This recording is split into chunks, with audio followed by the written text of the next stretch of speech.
열왕기하 1장. 아 왕이 죽은 뒤에 모압이 이스라엘을 배반했습니다. 아시아 왕이 사마리아에 있는 그의 이층방 난간에서 떨어져 크게 다쳤습니다. 그는 명령을 받고 심부름하는 사람들을 보내며 말했습니다. 에그론의 신 바알세붑에게 가서 내 다친 몸이 나을 수 있는지 물어보아라. 여호와의 천사가 디셉 사람 엘리야에게 말했습니다. 일어나 가서 아시아 왕이 보낸 사람들을 만나라. 그들에게 이렇게 말하여라. 이스라엘의 하나님이 안 계셔서 에그론의 신 바알세붑에게 물으러 가느냐. 여호와께서 아시아에게 말씀하셨다. 너는 지금 누워있는 침대에서 일어나지 못하고 죽을 것이다. 그 후 엘리야는 길을 떠나 여호와의 천사가 일러준 말을 그들에게 그대로 전했습니다. 그러자 심부름하는 사람들이 즉시 아시아 왕에게 돌아왔습니다.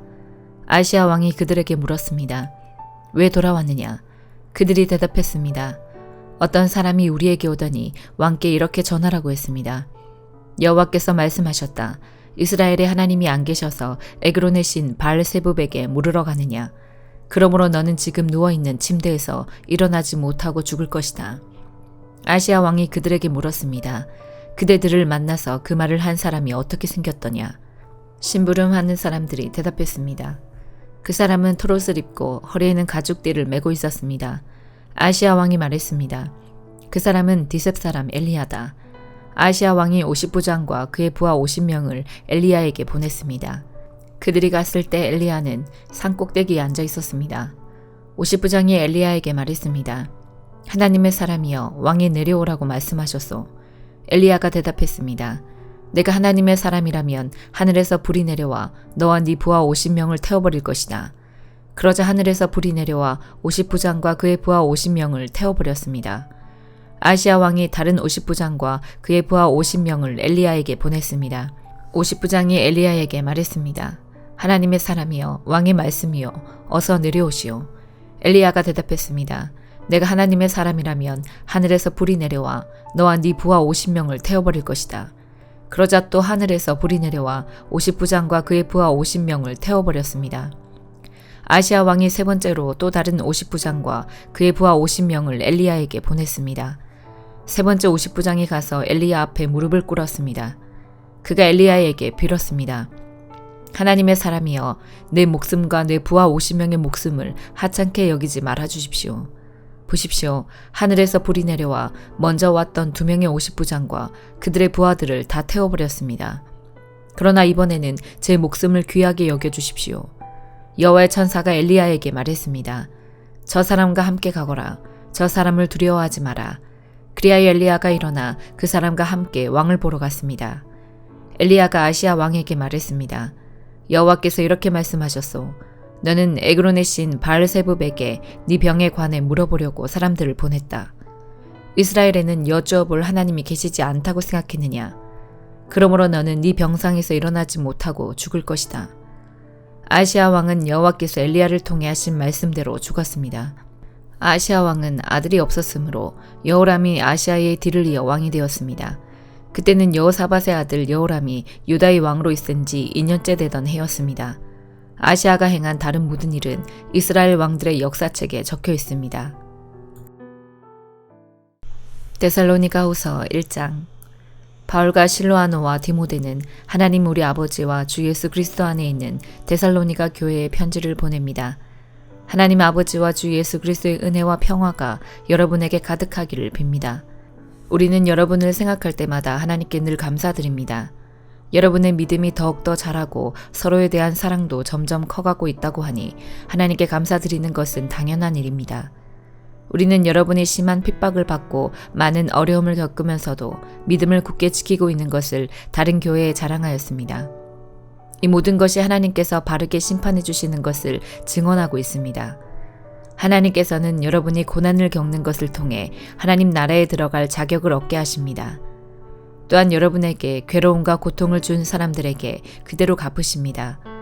주 예수님께서 능력 있는 천사들과 함께 하늘에서 내려오실 그때가 되면 하나님께서 고통을 당하는 여러분과 우리 모두에게 평안을 주실 것입니다. 그분은 하늘의 불꽃 가운데 나타나셔서 하나님을 알려고 하지 않는 자들과 우리 주 예수님의 복음에 순종하지 않는 자들을 벌하실 것입니다. 그들은 영원히 멸망해서 주님과 가까이 있을 수도 없고 그분의 크신 영광을 볼 수도 없게 될 것입니다. 주 예수님께서 오실 그날 이 모든 일이 이루어질 것이며 우리 주님은 주님을 찬양하는 거룩한 백성에게 영광을 받으실 것입니다. 여러분도 우리가 전한 복음을 믿었으니 주님을 높여드리는 무리 안에 속하게 될 것입니다. 우리는 여러분을 위해 항상 기도합니다. 여러분을 부르신 하나님의 뜻대로 믿음 안에서 그분의 능력을 힘입어 더욱더 선한 일을 많이 할 수 있도록 기도합니다. 그렇게 되면 우리 주 예수 그리스도의 이름이 여러분을 통해 영광을 받고 여러분도 그리스도 안에서 영광을 누리게 될 것입니다. 이것은 하나님과 주 예수 그리스도의 은혜로 이루어지는 것입니다. 다니엘서 5장. 벨사살 왕이 귀한 손님 1000명을 불러서 큰 잔치를 베풀어 그들과 함께 술을 마셨습니다. 벨사살은 술을 마시다가 명령을 내려 그의 아버지 느부갓네살이 예루살렘 성전에서 가져온 금잔과 은잔들을 가져오게 했습니다. 이는 왕과 지방장관들과 왕비들과 후궁들이 그 잔으로 술을 마시도록 하기 위해서였습니다. 예루살렘에 있는 하나님의 성전에서 가져온 금잔들을 내어오자 왕과 그의 귀한 손님들과 왕비들과 후궁들이 그 잔으로 술을 마셨습니다. 그들은 술을 마시면서 금과 은과 노쇠와 쇠와 나무와 돌로 만든 신들을 찬양했습니다. 바로 그때 사람의 손가락이 나타나더니 촛대 맞은편 왕궁 석고벽 위에 글자를 쓰기 시작했습니다. 왕은 그 손가락이 글자를 쓰는 것을 보았습니다. 왕은 두려움에 사로잡혀 얼굴이 창백해지고 다리에 힘이 없어져 무릎이 후들후들 떨렸습니다. 왕은 점성가들과 주술사들과 점쟁이들을 불러오게 하였습니다. 왕이 바빌론의 지혜자들에게 말했습니다. 누구든지 이 글을 읽고 그 뜻을 내게 풀어주는 사람에게 자주색 옷을 입혀주고 목에는 금사슬을 걸어주고 이 나라에서 셋째가는 통치자로 삼겠다. 왕의 지혜자들이 모두 왔으나 그 글자를 읽거나 그 뜻을 설명할 수 있는 사람은 아무도 없었습니다. 벨사살 왕이 더욱 두려워하여 얼굴이 더 창백해졌고 손님들도 당황하였습니다. 그때 왕의 어머니가 왕과 귀한 손님들의 떠드는 소리를 듣고 연회장으로 들어와서 이렇게 말했습니다. 왕이시여 만수무강하십시오. 두려워하지 마시고 얼굴에서 근심을 거두십시오. 왕의 나라의 거룩한 신들의 영을 받은 사람이 있습니다. 그는 왕의 아버지 때에 신들의 지혜와 같은 지혜와 명철을 보여준 사람입니다. 선왕이신 느부갓네살 왕은 그 사람을 마술가, 점성가, 주술가와 점쟁이들의 우두머리로 세우셨습니다. 제가 말하는 사람은 다니엘입니다. 느부갓네살 왕은 그에게 벨드사살이라는 이름을 지어주셨습니다. 그는 매우 총명하며 지식과 통찰력을 가진 사람입니다. 그는 꿈과 비밀을 말할 수 있고 아무리 어려운 문제라도 풀 수 있습니다. 다니엘을 부르십시오. 벽 위의 글자가 무슨 뜻인지 그가 왕에게 설명해 줄 것입니다. 다니엘이 부름을 받아 왕 앞에 나왔습니다.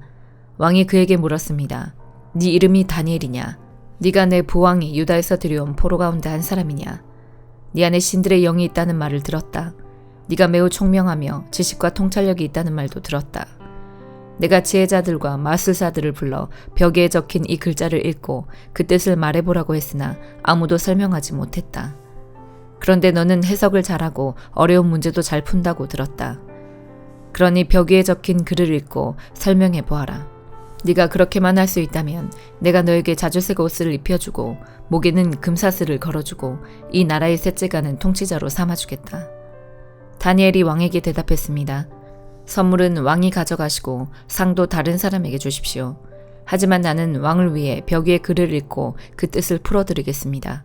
왕이시여, 지극히 높으신 하나님께서 왕의 아버지 느부갓네살을 위대하고 강한 왕으로 만드셨습니다. 하나님께서 그에게 큰 권세를 주셨기 때문에 백성들과 나라들과 각기 다른 말을 쓰는 모든 사람이 느부갓네살 왕을 무서워했습니다. 그는 마음대로 사람을 죽이기도 하고 살리기도 했으며 높이기도 하고 낮추기도 했습니다. 하지만 느부갓네살 왕은 너무 높아지고 교만해졌습니다. 그래서 왕의 보좌에서도 쫓겨나고 누리던 영광도 빼앗겼습니다. 느부갓네살 왕은 사람들에게서 쫓겨나 그 마음이 들짐승처럼 되어 들나귀처럼 살며 소처럼 풀을 먹었고 몸은 이슬로 젖었습니다.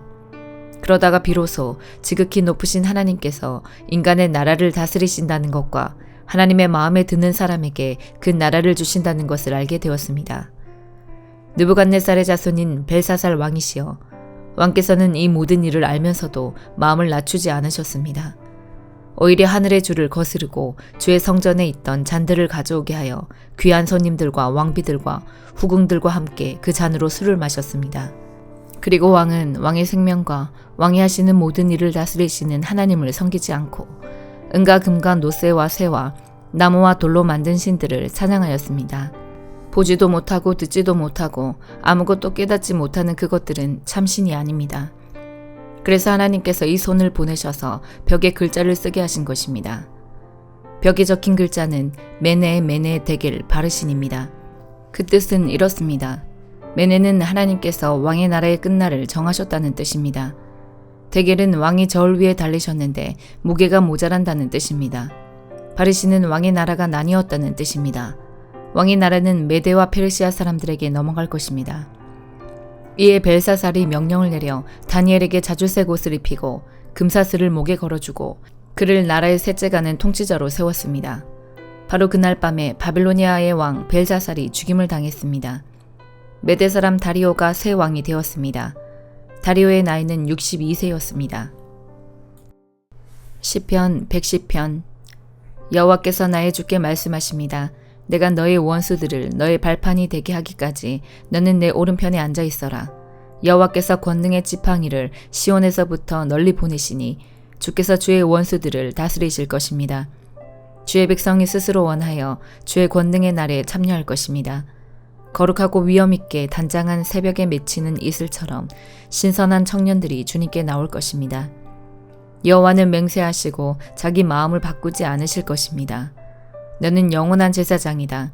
멜기세덱의 계통에 속하는 제사장이다. 주는 여호와의 오른편에 계시며 주께서 노하시는 날에 모든 왕들을 쳐부술 것입니다. 주는 세상 나라들을 심판하시고 죽은 자의 시체를 높이 쌓으시며 온 땅의 지배자들을 쳐부술 것입니다.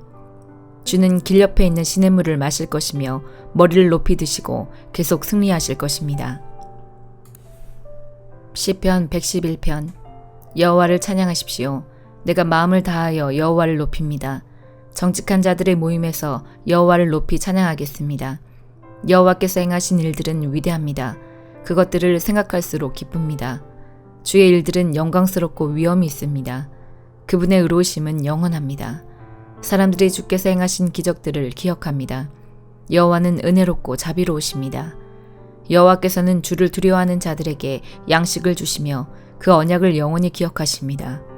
여호와께서 행하신 일들의 능력을 자기 백성에게 보이셨으며 다른 나라들의 땅을 그들에게 주셨습니다.